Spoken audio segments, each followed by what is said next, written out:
سترګو دید لپاره هوږه وخورئ. د هوږې خوړل د ډیرو ناروغیو د درملنې لامل کیږي او همداراز د خطرناکو ناروغیو مخه نیسي.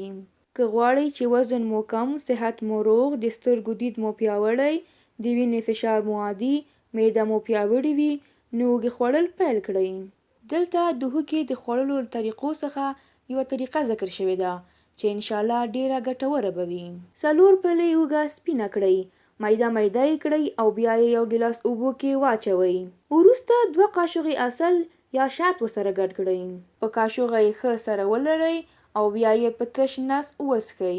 دا طریقه هر سهار تر 15 ورځو په پرله پسې ډول استعمال کړئ.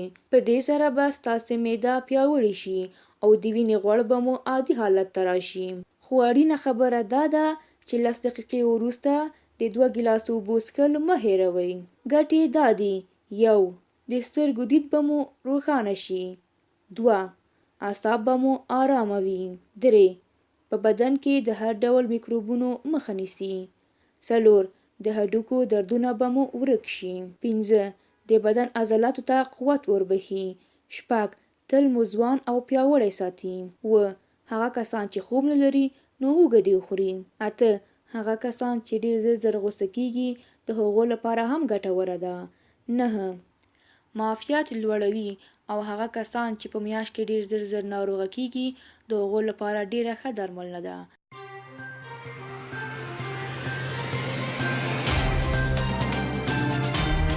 د افغانستان، نړۍ او سیمې د مهمو خبرونو، پیښو او جریانونو په اړه د تازه، پر وخت او دقیقو خبرونو لپاره د روغتيايي ویبپاڼې د یوټیوب چینل لایک او سبسکرایب کړئ ترڅو زموږ نوي او تازه ویډیوګانې پر وخت درته ورسیږي.